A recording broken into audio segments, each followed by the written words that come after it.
Hey, what's going on, guys? The Horror Man back on Monthly Theme Thursday with my review of The Wrong Door.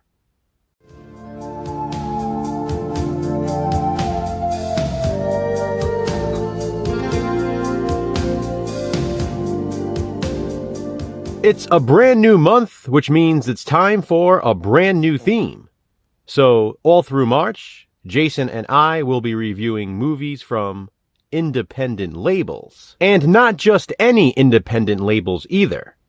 We've each chosen a favorite of ours. It was an easy choice for me. I'm going with Visual Vengeance. And in an effort to truly promote the label, I will also be resharing my previous Visual Vengeance reviews in community posts throughout the month. Of course, on every Thursday, for Monthly Theme Thursday, I'll be uploading a brand new Visual Vengeance review. In fact, there will be a Thursday later this month that I'll be uploading 2 brand new Visual Vengeance reviews. One at the usual time, at midnight Eastern Standard Time, and the second closer to midnight on Friday morning, but just before, so it will still appear on Thursday. That's because Visual Vengeance was kind enough to send me 5 new titles to review. So with all of those, plus my 4 previous Visual Vengeance reviews I'll be resharing in community posts, you'll be seeing 9 Visual Vengeance reviews on my channel this month. Why Visual Vengeance? Why did I choose that out of all the independent labels? Well, simply enough, it's easily one of my favorites. If there is one independent label that best represents my taste in horror, it's probably this one. Now, as you may know, Visual Vengeance is a subsidiary of Wild Eye Releasing.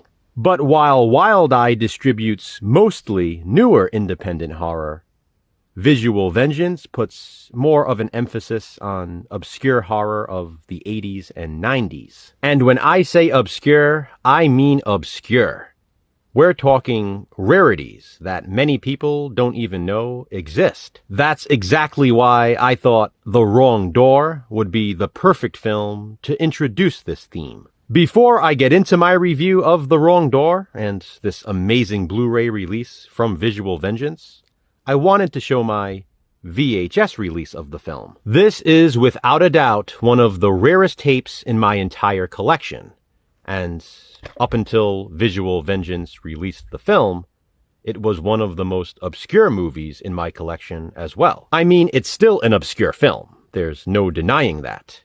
But the fact that The Wrong Door finally got a Blu-ray release is mind-blowing. I never thought anyone would release The Wrong Door on disc. But then came Visual Vengeance. And that's why I love this company so much. It's exactly what physical media needs to keep on striving. You know what I always say, guys, and Jason too. Physical media matters. Visual Vengeance believes that, and that's why we should support the label. Movies as obscure as The Wrong Door are not likely to even see the light of day, without companies like Visual Vengeance caring enough to preserve them. If I had to choose between a mainstream horror film getting a ton of attention, or a horror rarity such as this on physical media, I'd almost always choose this. The Wrong Door is a 1990 horror film, or as one of the directors described it in one of the interviews I watched on this disc, a suspense thriller. He also mentioned the inspiration they got from watching classic Hitchcock films, and the influence is evident.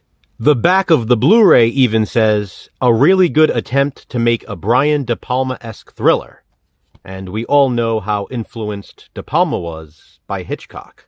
It was actually made by a group of college students and turned in as a film class final project. It's a case of art imitating life, because Ted, the main character in The Wrong Door, is doing the same thing in the film. Only in his situation, it's a radio theater final project. He waited until he had a day left to get the project done. So now, while the rest of his friends go to a cabin for a celebration, he must stay behind to complete the work. He also has to dedicate some of his time to his job, where he works as a party entertainer. He gets a call from someone requesting his services at a birthday party in an apartment in the area. For this special occasion, he is asked to dress as a jester. When Ted gets to the apartment building, though, he knocks on, you guessed it, the wrong door. A pretty girl named Jenny, who Ted was admiring on campus earlier that day, answers. Ted is pleasantly surprised to see her at first, but quickly realizes something seems off. And then he notices her silently mouthing words, asking for help. Unsure of what to do, Ted sort of freezes before being approached by one of the guys at the birthday party where Ted is supposed to be. He leads him to the right apartment as Ted leaves Jenny behind to fend for herself. But while at the birthday party, all Ted can think about is Jenny. He makes his way back down the hall to her apartment to investigate. This time, no one answers the door, so he walks in. This is when the real horror starts for Ted, when he finds Jenny's dead body. She appears to have been murdered, and soon enough, Ted will find not one, but two maniacs pursuing him. Poor Ted.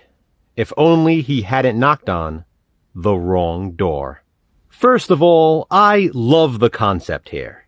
Simple enough, but effective. The Wrong Door was shot on 8mm, and I love the look of it. It was filmed on location in the Twin Cities of Minnesota, and I love the fall foliage. It has a great score, also composed by one of the college students who made the film.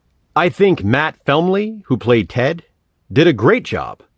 He reminded me of Warren in Scary Movie from 1991. That's definitely a compliment, since Warren was played by John Hawkes, who would later be nominated for an Academy Award. You know, The Wrong Door and Scary Movie actually have the same feel, too. Maybe that's why I love both of them. What originally drew me to The Wrong Door in the first place, years ago when I found the VHS tape, is the fact that Ted is wearing a jester's costume. There's something creepy yet cheesy about it, and both work for me. Speaking of creepy, there is a really creepy moment in the third act of the film, which I won't spoil here. It's sort of disturbing, but it should be in this genre. I really like how Ted cleverly fights back against his psychotic pursuers, and I think the movie ends pretty perfectly. It's movies like this, and others that Visual Vengeance release, that make me realize how much I truly appreciate film. To see something like this that was created by a group of college students for their final project, that's just awesome to me. What's even more awesome is being able to own it on physical media. Yes, I've had the VHS, but I've always been hesitant to watch it often because, you know, it's tape and it degrades over time. With it being so rare, I wouldn't want to risk ruining it.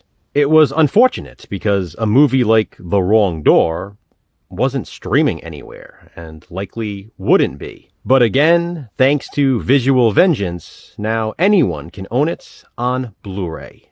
This edition of The Wrong Door, like the other releases from Visual Vengeance, is a work of love. First of all, it comes in this great slipcover, as you can see. And here is the awesome artwork underneath the slip.